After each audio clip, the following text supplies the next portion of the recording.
అందరికీ నమస్కారం అండి. ఈరోజు నేను చేయబోతున్న వీడియో ఏంటంటే, బాబాగారి సచ్చరిత్ర పుస్తకంలో నుంచి కాదు, జనరల్ టాపిక్గా చేయబోతున్నాను. అదేంటంటే, మన శరీరానికి అంటే మానవ శరీరానికి నీటి యొక్క ఆవశ్యకత ఏంటి? ఈ విషయం చెప్పాలంటే, మనిషి శరీరము మన ఈ భూమండలాన్ని పోలి ఉంటుందండి. ఎందుకంటే, ఎలా అయితే భూమండలం మాత్రమే కాకుండా 5 ఎలిమెంట్స్ ఉంటాయి కదండి, అలాగే మనిషి శరీరం కూడా చేయబడిందని చెప్తారు. ఎలాగంటే 75% నీటితోనూ 30% భూమితోనూ ఉంటుంది.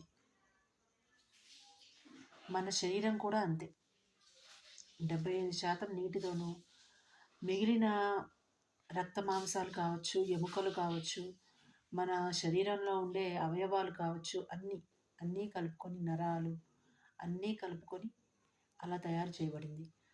అలాగే నీటి ఆవశ్యకత అంటే కానీ చాలా అవసరం అండి. ఎందుకంటే మన బాడీలో ఉండే ఎముకలు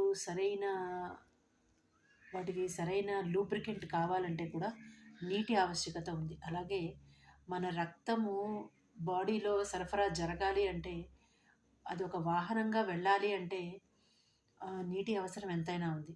ఇంకా చెప్పాలంటే ఆ నీటి అవసరం అనేది నీటిని మన శరీరం తీసుకోవడం కానీ తగ్గితే, లేదు అసలు ఆగితే ఏం జరుగుతుంది అంటే ఫంక్షనింగ్ సరిగ్గా జరగదండి. ఎలా చెప్పాలంటే, మన చిన్న చిటికిన వేలు దగ్గర నుంచి మన తలలో ఉండే చిన్న వెంట్రుకల వరకు వాటర్ లేనిదే ఏ పని జరగదు. ఎలా అంటే రక్తం సరఫరా అన్నిటికీ కావాలి, అలాగే పోషక విలువల సరఫరా కూడా అన్నిటికీ కావాలి. అలాగే మనం తీసుకునే ఆహారంలోని శక్తి కూడా మన శరీరంలోని అన్ని అవయవాలకి కావాలి. వీటన్నింటినీ మన బాడీకి సమపాలలో పంచేది ఏంటంటే నీరు.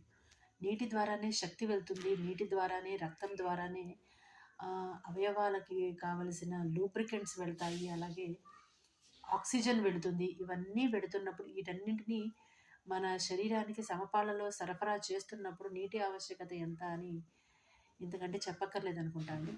ఒకవేళ మనం కానీ నీటిని సరైన పాలలో తీసుకోకపోతే మనం డిహైడ్రేట్ అయిపోవడము అది మనకి సూచిస్తుంది. ఎలా అంటే